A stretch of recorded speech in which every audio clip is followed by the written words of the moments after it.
มานมือนี่ไปชี้เขาได้เศร้าเนาะไปเพาะมาไทยไก่ที่บัก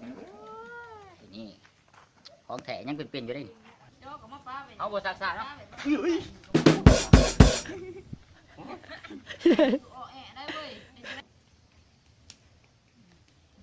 ก่อนอื่นเขาต้องมาลังไฟก่อนให้มันดู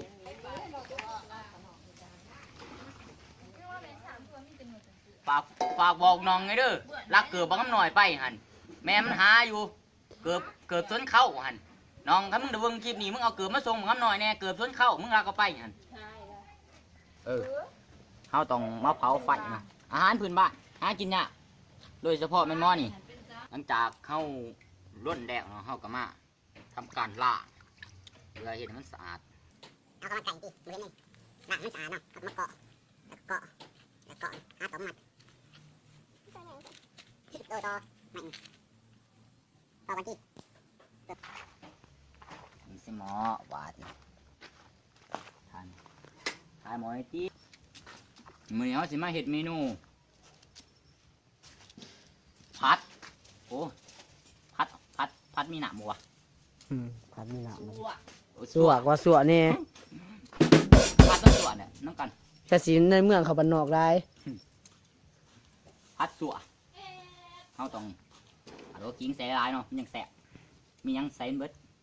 มียังอีกก็ต้องเราเท้าก็ต้องมาพีคิดขาพีทานนี่พริกเนี้ยก็ต้องจีแบบพิธีพิธันน้อยนึงจีหัวมันน้ำมันยังแสบกูจีว่ากูเผาอ่ะไม่เว้ยพอแล้วพอเนาะมันจากจีแล้วเอากับมะโขกบันปลาเชียดน้ำจิ้มน้ำแจ่วเนี่ยแจ่วเด็ดปวดหอมร้ายคือว่าก็แสบอยู่ปวดเท่ากับตรงเท้าสีเป็นตอนมันดูไม่รู้ใช่ไหมล่ะของน้ำใช่ยังไม่มีสีบ่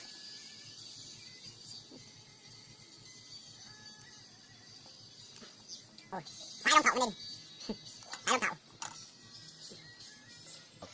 อยู่ลงเสร็จมันจังหน่อย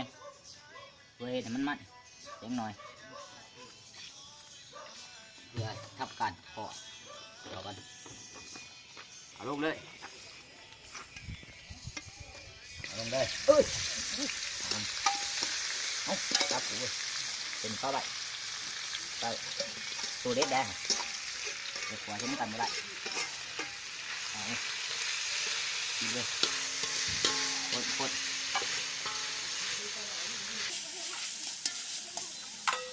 เนาะเอาหน่อยแสนหอม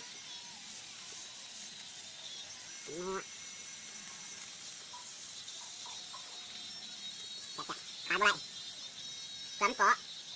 สามเกาะขาดอะไรกินหอมไว้มันกล่องเมาไหมพอไปกินกับเมาเลยหัวจนมันหันจนเนื้อมันแบบพุดนะมันจังสีแสบได้ที่ละผมมองที่ความนุ่มมันบริกินสักฮะรอจะที่บ่เพื่อได้กินดวงซีมันคนจักบาทโอ้ยหอมเลยเข้าตัดได้มาปรุงน้ำมันข้างน้ำตักใจมันจงอะไร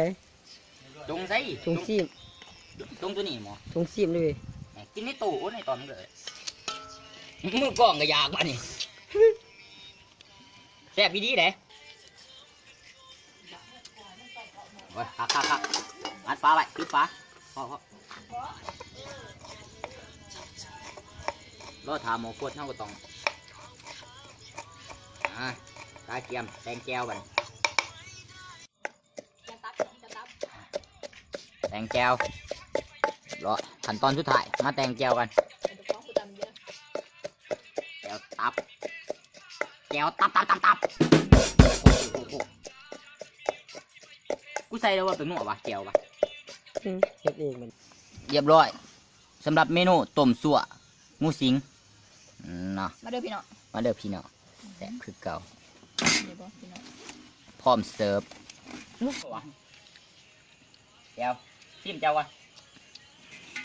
เริ่มตอนใกล้ๆที่เมื่อกล่องเลยไม่เห็นตอนได้เนี่ยผู้บ่าวก็กินคือกันผู้บ่าวอะไร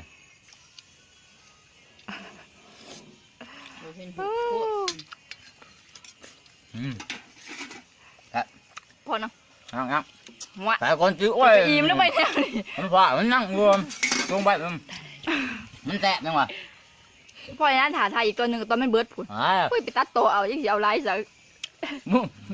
บอกคนไทยมันแหละคนที่บอกโอ้ยแสบจับกูมาแสบไปมากินเนี่ยกดไลค์กดซับสไครต์เพื่อมันต้องการบอกเฮาเป็นคลิปโอ้ไปคลิปต่อไป